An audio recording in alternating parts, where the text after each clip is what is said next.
우리가 누리는 이 기쁨이 무엇인지 제대로 깨달아야죠. 명확하게 우리가 알고 있는 기쁨과 또 우리의 삶 속에서 우리에게 다가오는 기쁨이 다르다는 것을 알아야 합니다. 우리에게 주어지는 기쁨, 하나님이 우리에게 주시는 기쁨, 무엇이 다를까요? 이 세상을 살아가면서 우리가 즐거움과 또 기쁨과 웃음을 누려요. 그렇죠? 우리 가족들을 통해서, 내가 사랑하는 사람을 통해서, 우리 자식들을 통해서, 또 내가 속해 있는 공동체와 직장, 또 아니면 매스컴들을 통해서 우리는 기쁨과 즐거움을 누리기도 합니다. 그렇지 않나요? 하지만 이런 기쁨 속에서 우리는 우리 안에 평안을 얻지 못해요.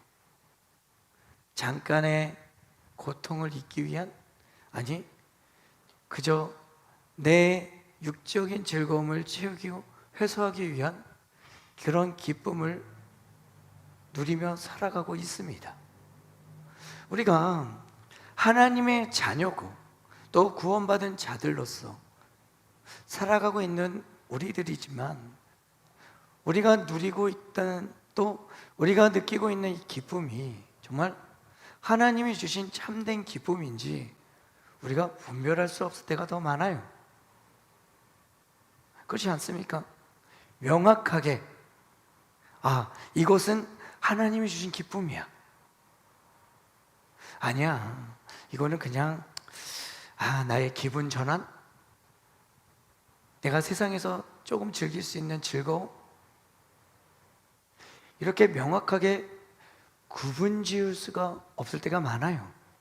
그렇지 않습니까? 우리가 즐겁고 행복하고 편안함을 느낄 수 있는 그 평안함이 실은 세상에서 오는 기쁨이라면 우리는 어떨까요? 한번 고민해 보셨습니까? 지금 나의 감정이, 또 나의 기분이 기쁘다면 이 기쁨이 어디서 오는 걸까요? 정말 하나님 안에서 주어지는 기쁨일까요? 아니면 그저 나의 우울한 감정, 또 나의 처져 있는 감정들을 잠시 일깨우는 세상의 즐거움일까요? 우리는 한번 고민을 해봐야 돼요. 오늘 빌립보서 4장 4절의 말씀을 통해서 하나님은 명확하게 우리에게 말씀하고 계십니다. 주 안에서 항상 기뻐하라고. 우리가 정말 하나님의 사람으로서, 하나님께 선택받은 자들로서 살아가고 있지만 우리는 항상 주님께서 주시는 기쁨 안에 누리고 머물고 있습니까? 참된 기쁨이 우리 안에 있습니까? 우리의 삶 속에 어떠한 기쁨이 우리를 평안하게 하고 있는지 한번 고민해 보셨습니까?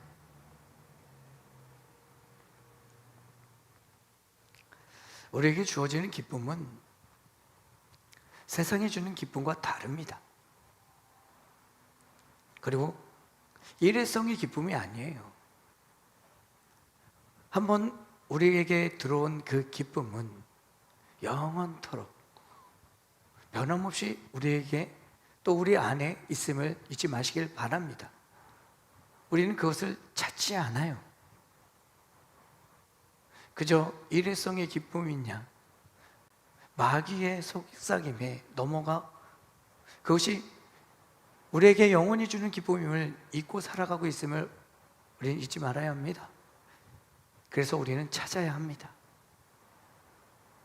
오늘 본문을 통해서 우리에게 말씀하신 주 안에서 항상 기뻐하라는 이 말씀을 우리는 끄집어내야 돼요. 어떠한 기쁨이 우리 안에 있는지, 어떠한 기쁨으로 우리가 살아가야 하는지, 어떤 은혜로 우리가 하나님 안에 머물고 있는지를 우린 찾아야 합니다. 그렇지 않습니까? 매일같이 우리의 삶 속에서 우리에게 주어지는 고난, 어려움, 또 나만의 생각과 나만의 고집을 통해서 주어지는 그 고난의 시간, 우리는 견뎌내지 못하고 힘들어할 때가 더 많죠. 그러다 보니 짜증이 납니다. 화가 나요. 그리고 그 모든 스트레스를 풀기 위한 대상을 찾습니다. 그 대상이 보일 때 우리는 내가 겪었던 모든 감정, 아픔, 슬픔, 고난, 어려움, 이 모든 감정을 담아 폭발합니다. 그러고 나서 우리는 후회를 해요. 좀 더 참을 걸. 내가 오늘도 졌구나. 우리는 이렇게 우리의 순간적인 감정을 컨트롤하지 못해서 순간순간 폭발하고 후회하고 폭발하고 후회하고 이런 감정적인 문제를 통해서 우리는 계속 후회를 합니다. 다음엔 그러지 말아야지. 다음엔 한 번 더 참아야지.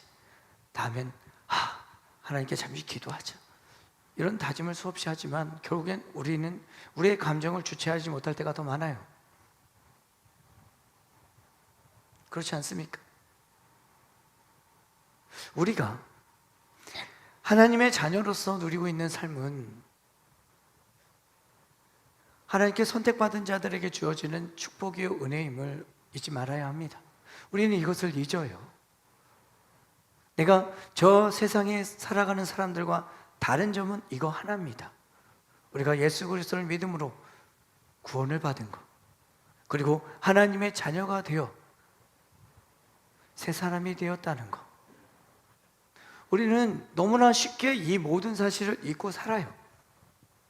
그러다 보니 우리의 본질적인 그 문제점만 우리 마음속에 가둬두고 이 문제에 대해서 해결하려고 노력하지 않습니다.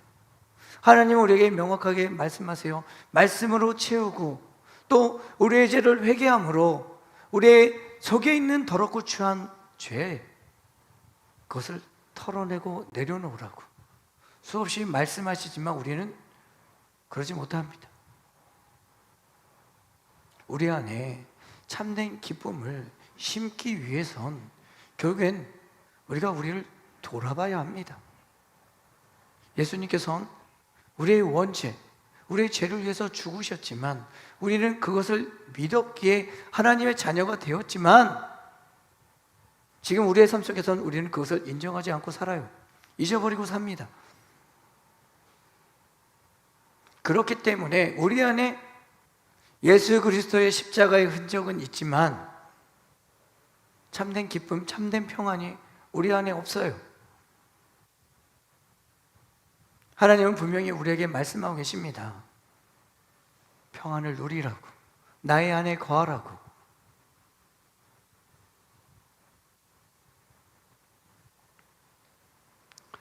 우리는 하나님 안에서 살아가는 자들입니다. 이걸 잊지 마시고 기억하셨으면 좋겠습니다.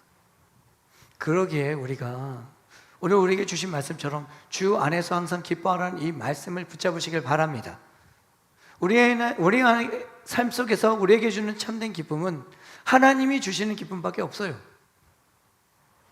이 기쁨을 찾기 위해선 결국엔 우리가 하나님을 인정하고 하나님 중심으로 살아가는 삶을 살기 위해 내려놓아야 하고 또 하나님의 말씀에 좀 더 집중하며 그 말씀을 우리의 삶에 나타나는 삶을 또 예수 그리스도를 닮아가는 삶을 살아야 함을 잊지 마시길 바랍니다. 그 모든 것이 우리 안에서 충족될 때 우리는 변합니다. 우리 안에 기쁨이 생깁니다. 우리가 조금 더 이 기쁨을 찾기 위해서 하나님께 한 발 더 다가가시길 바라요. 우리는 지금 우리가 처음 인격적인 하나님을 만났을 때 이후로 우리의 겉의 모습은 신앙생활을 열심히 하고 하나님과 함께 한다고 고백하고 있지만 우리의 속사람은 여전히 변하지 않고 있어요. 그렇지 않습니까? 우리의 속사람이 변해야 하나님께서 우리에게 임하시고 우리를 인도하시며 하나님의 뜻 가운데 우리에게 참된 평안과 기쁨을 주시는데 우리는 그것을 두려워합니다. 우리의 속사람이 변하는 것을 두려워해요. 이 두려움을 떨쳐버리기 바랍니다. 내가 죽어야 돼요. 나의 생각과 나의 마음이 죽어야 합니다. 그래야 성령 하나님께서 함께 계시는 나의 삶 가운데 참된 기쁨이 생겨요. 그리고 참된 회개가 우리 입술을 통해서 고백하게 됩니다. 말로만 유창하게 기도하고 남들 앞에 서서 간증하면 뭐합니까?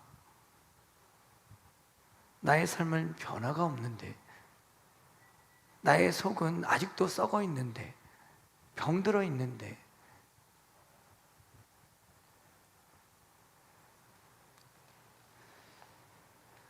사도 바울이 왜 오늘 이 말씀을 통해서 우리에게 질문하고 있는가? 우리 안에 참된 기쁨이 있는지, 왜 참된 기쁨을 누려야 하는지, 오늘 명확하게 한번 나 자신을 돌아보셨으면 좋겠어요. 정말 내가 하나님이 주신 참된 기쁨을 찾아야겠다는 그런 다짐을 하고 돌아가시는 시간이 되었으면 합니다.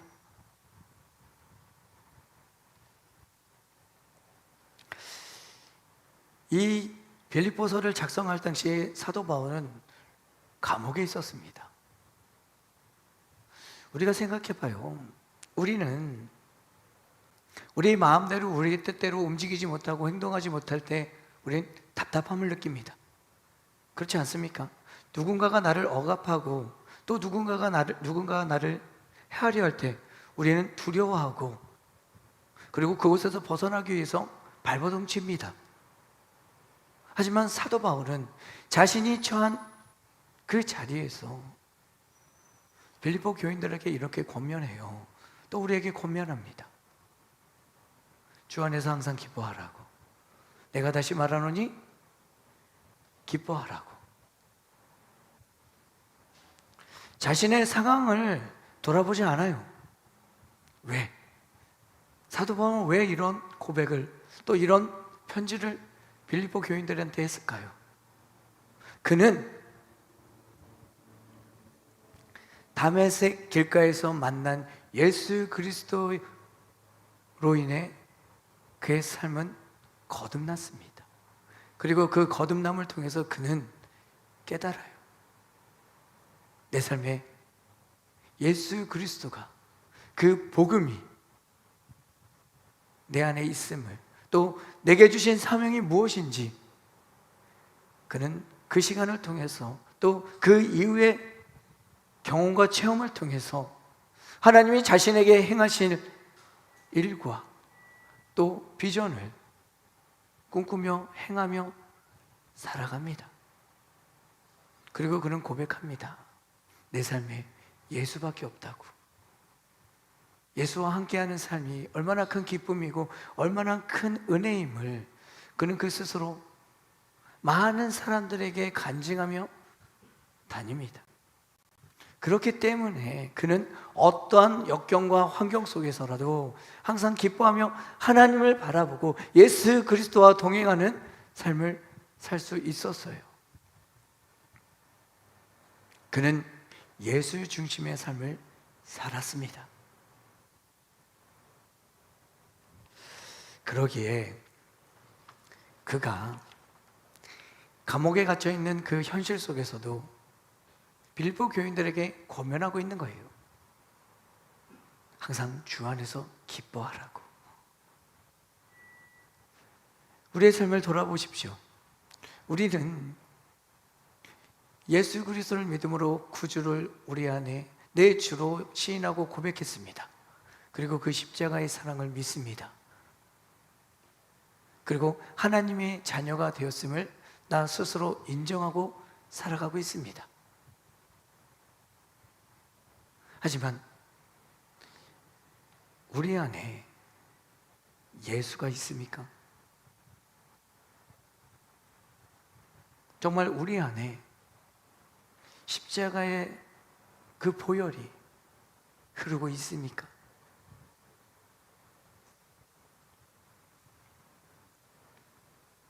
우리 안에 예수 그리스도가 또 십자가의 보혈이 있다면 우리에게 기쁨이 생길 것입니다. 다시 한번 찾으십시오. 예수님과 그 십자가의 보혈을 다시 한번 내 마음속에 새기시고 그 은혜를 잠잠히 묵상하시며 하나님 앞에 서십시오. 그럼 다시 한번 우리에게 하나님의 은혜가 그 처음 만났을 때 그 감격의 눈물이 찾아올 것입니다.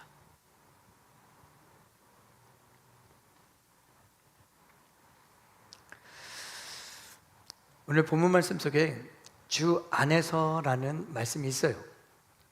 주 안에서라는 말씀은 주에 대한 소망을 가지고 또 주로 말미암아 장차 나타날 영광을 생각하며 기뻐하라는 것입니다.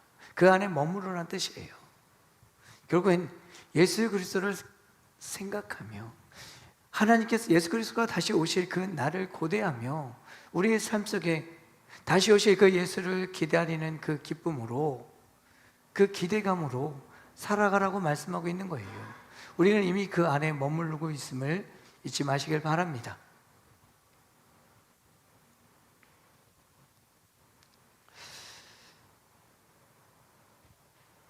우리가 예수님에 대한 신앙이 없다면 어려운 현실 가운데 결코 기뻐할 수 없습니다. 기쁨이 생기지 않겠죠.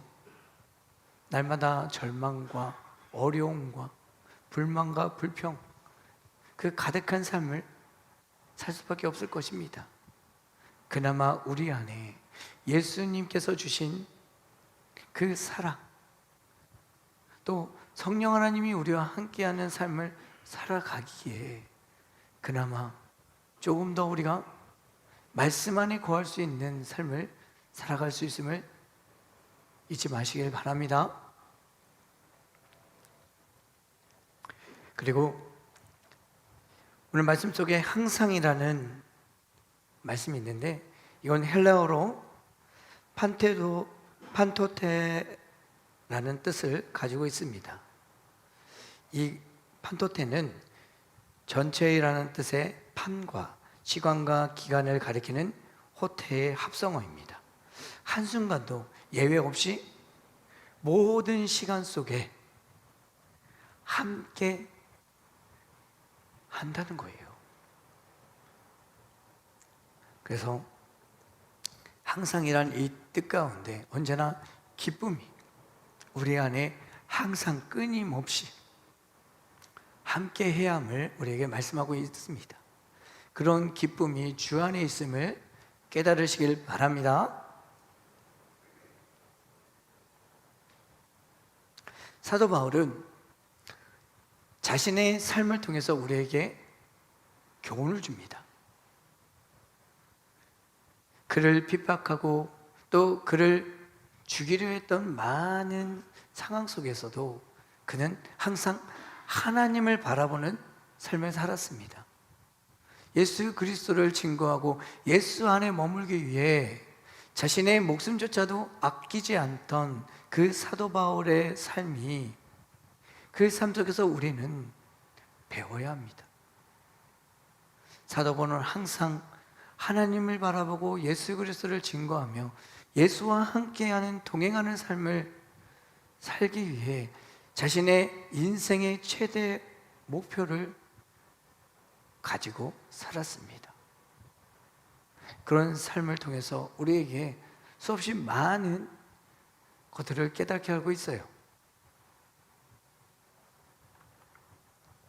그런 경험과 체험을 통해서 그는 오직 예수만 내 안에 있다면 어떠한 역경도 어떤 어려움도 이겨내고 그 안에서 참된 기쁨을 찾고 누릴 수 있음을 우리에게 보여주고 있음을 잊지 마시길 바랍니다. 우리는 우리의 삶 속에서도 고난이 와요. 어려움이 있어요. 이런 환경 속에서 우리는 과연 하나님을 향하고 예수 그리스도를 바라보며 서 있냐 이거예요.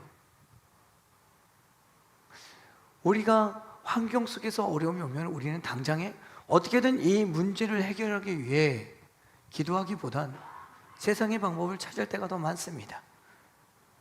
그 전에 불만, 불평이 많죠. 먼저 나와요. 하지만 우리는 변화해야 합니다. 하나님의 말씀으로 다시 한번 무장하고 예수 그리스도의 이름을 붙잡고 담대히 하나님 앞에 서서 기도하며 선포하며 하나님께 도움을 구하는 기도를 먼저 해야 함을 잊지 마시길 바랍니다.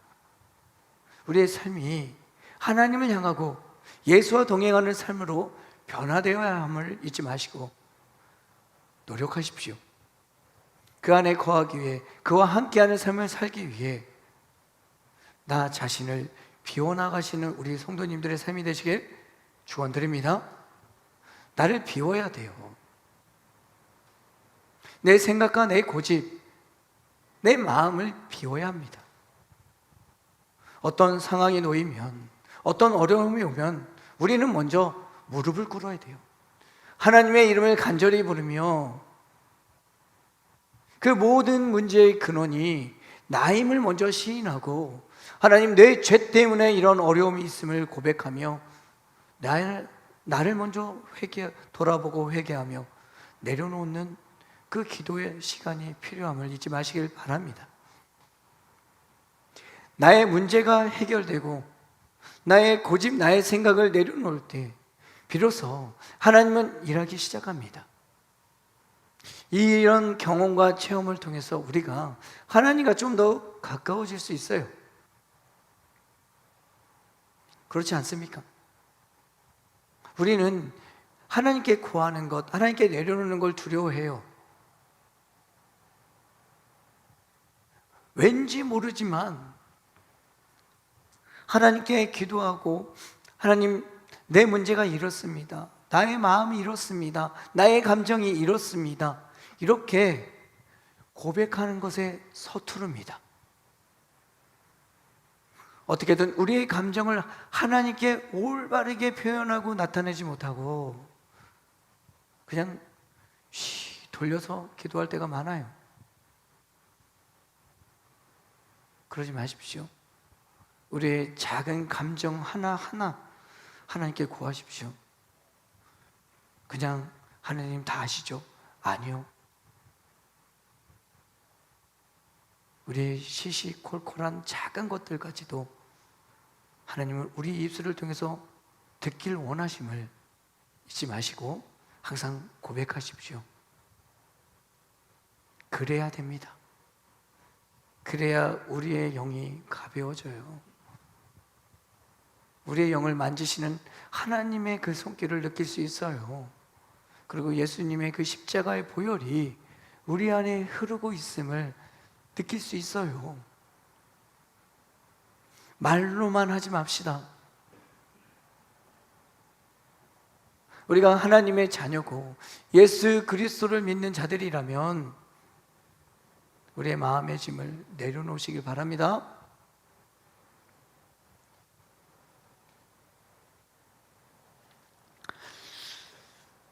기뻐하는 것은 아주 쉬워요. 우리는 시시때때로 기쁨을, 그런 그 감정을 느낍니다. 항상 기뻐한다는 것은 인간적으로 보면 거의 힘들어요. 그렇지 않나요? 우리의 감정은 기복이 심합니다. 우리의 환경 속에서는 우리에게 항상 기쁨만 주는 게 아니에요. 때로는 슬픔을, 때로는 절망을, 때로는 두려움을, 수없이 많은 감정들이 우리의 삶 속에 우리를 짓누를 때가 더 많습니다. 우리는 이 모든 감정을 하나님께 돌려야 돼요. 하나님께 날마다 기도로서 우리가 느끼는 감정, 우리에게 다가오는 이 어려운 시간들을 하나님께 고하시고 하나님께 내려놓으시는 시간들을 가지시는 우리 성도님들이 되셨으면 합니다. 하나님이 우리에게 원하시는 삶은 바로 그거예요. 하나님과 소통하는 것. 그죠? 하나님, 내 마음, 내 기분, 내 감정 다 아시죠? 이런 고백이 아니라 우리가 어린아이 때 부모님에게 우리의 감정, 우리의 기분들 일일이 시시콜콜 다 얘기했던 것처럼 하나님께 나의 감정을 다 얘기하시길 바랍니다. 내가 느꼈던 모든 감정과 시간들을 하나님께 고하며 그 안에서 하나님과 함께하는 그런 시간을 누리셔야 합니다. 그래야 우리의 마음이 평안하죠.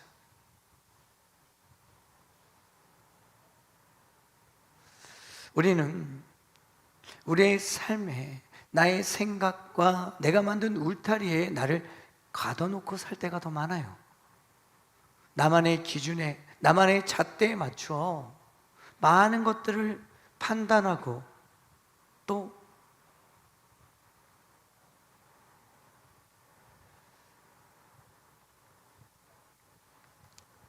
분별하지 못하고 살아갈 때가 많습니다. 우리는 우리의 감정을 내려놓고 정말 그 모든 것들 속에서 하나님이 우리에게 원하시는 그 것들을 찾아야 합니다. 우리 마음속에 생겨나는 그런 어둠은 언제나 우리를 짓눌러요. 우리가 온전히 하나님을 바라보지 못하게 만듭니다.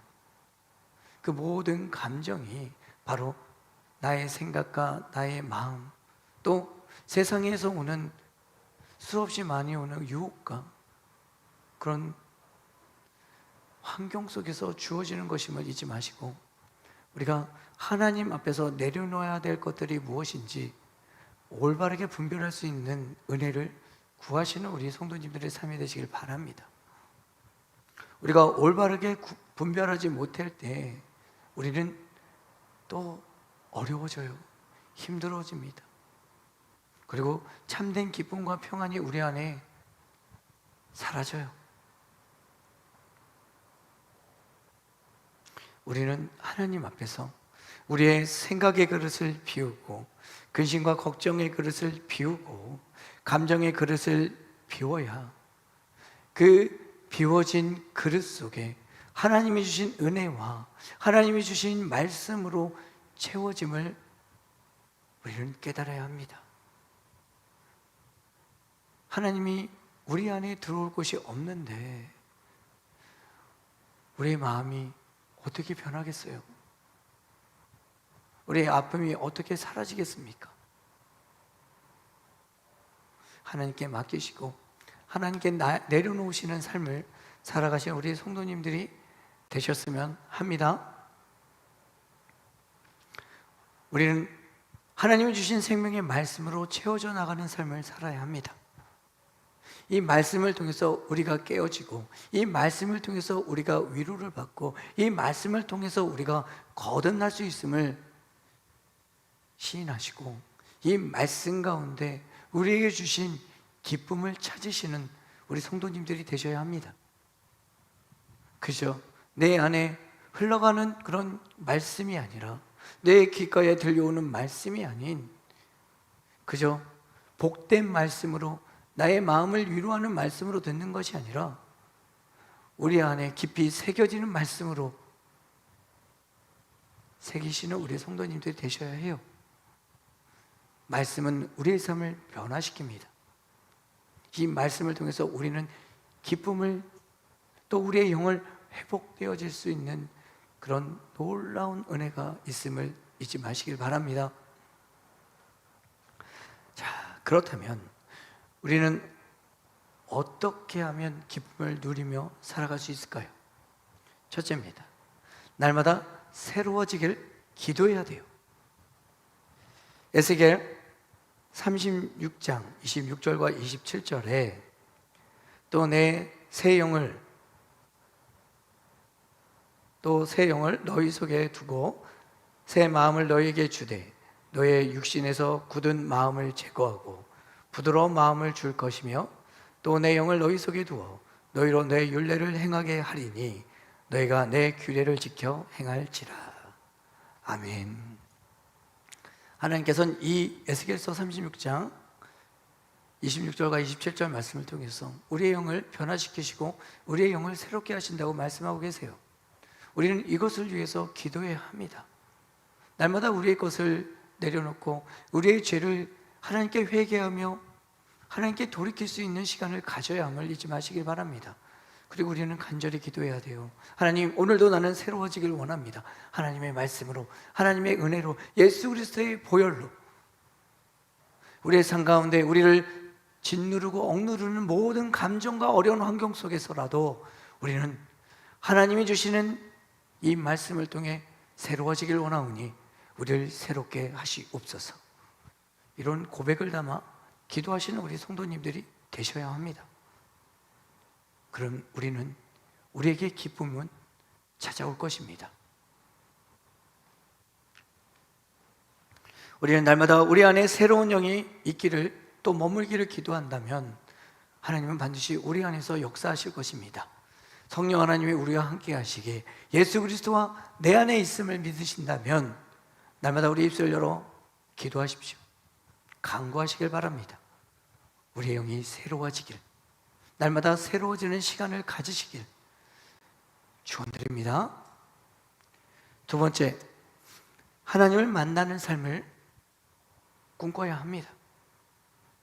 빌립보서 4장 6절에 아무것도 염려하지 말라. 다만 모든 일에 기도와 간구로 너희의 구할 것을 감사함으로 하나님께 아뢰라. 아멘. 우리는 먼저 아무것도 두려워하지 말아야 합니다. 그리고 오직 모든 일에 기도와 간구를 통해 하나님께 구해야 합니다. 그리고 구할 것에 감사함으로 또 받은 것을 믿음으로 하나님 앞에 서셔서 날마다 우리가 하나님을 만나고 하나님이 우리 안에 거하는 그런 삶을 소원하시고 구하시는 삶을 하나님 앞에 구해야 함을 잊지 마시길 바랍니다. 우리는 이런 고백을 하지 못해요. 하나님이 나와 함께 한다고 어렴풋이 알지, 우리의 삶 가운데 나를 주관하시고 나의 생각과 마음을 인도해 달라고 우리는 고백하길 꺼려할 때가 많습니다. 기도하십시오. 구하십시오. 고백하십시오. 하나님이 내 안에 계심을 믿으신다면, 나와 동행하시고 하나님의 계획 가운데 나를 인도하시는 그 하나님을 믿으신다면 그 이름을 부르시며 지금 이 시간도 나와 함께 하시길 간절한 마음으로 구하시길 축원드립니다. 세 번째, 가진 것이 없어도 기뻐해야 합니다. 하박국 3장 17절과 18절에 비록 무화과 나무가 무성하지 못하며 포도나무에 열매가 없으며 감람나무에 소출이 없으며 밭에 먹을 것이 없으며 우리의 양이 없으며 외양간에 소가 없을지라도 나는 여호와로 말미암아 즐거워하며 나의 구원의 하나님으로 말미암아 기뻐하리로다. 아멘. 하박국 선지자는 자신의 나라가 멸망할 것에 대해서 알았어요. 하지만 그는 처음에 불만을 갖고 하나님께 구했죠. 하지만 하나님의 뜻을 깨닫고 내가 가진 것이 없어도 딱 하나, 하나님 한 분만 있다면, 여호와 하나님이 나와 함께 하신다면 나는 기뻐할 수 있음을 고백하고 있습니다. 우리는 우리의 삶 속에 가진 것이 없다고 불만 불평을 합니다. 또 남들과 비교하며 우리의 삶 속에서 부족한 것을 원망하고 불평합니다. 사도 바울이 오늘 우리에게 주신 말씀 속에 있던 것처럼 사도 바울의 삶 속에서 우리에게 가르쳐 주셨던 그 말씀의 내용처럼 하박국 선지자도 우리에게 얘기하고 있어요. 야훼, 하나님 한 분만으로 족하다. 우리의 삶 속에서 우리에게도 이런 고백이, 하나님을 향한 고백이 되길 축원드립니다. 우리가 하나님 한 분만으로 기뻐하며 하나님 한 분만으로 즐거워할 수 있음을 깨닫길 바라요. 내 안에 이미 하나님이 계시고 예수 그리스도와 동행하는 삶을 살길 원하신다면 먼저 내려놓으십시오. 그럼 하나님은 우리에게 참된 기쁨과 평안을 주실 것입니다. 결론을 맺겠습니다. 주 안에서 기뻐하라고 한 바울의 권면은 환경을 초월하여 그러한 기쁨을 누리고 있는 바울 자신의 삶의 체험과 또 우러나오는 경험, 또 우러나오는 그런 감정을 통해서 우리에게 권면하고 있음을 우리는 깨달아야 합니다. 우리가 주 안에서 항상 기뻐할 수 있음을 잊지 마시고 주님 한 분만이면 난 기쁩니다. 이런 고백 가운데 살아가시는 우리 성도님들이 되셨으면 합니다.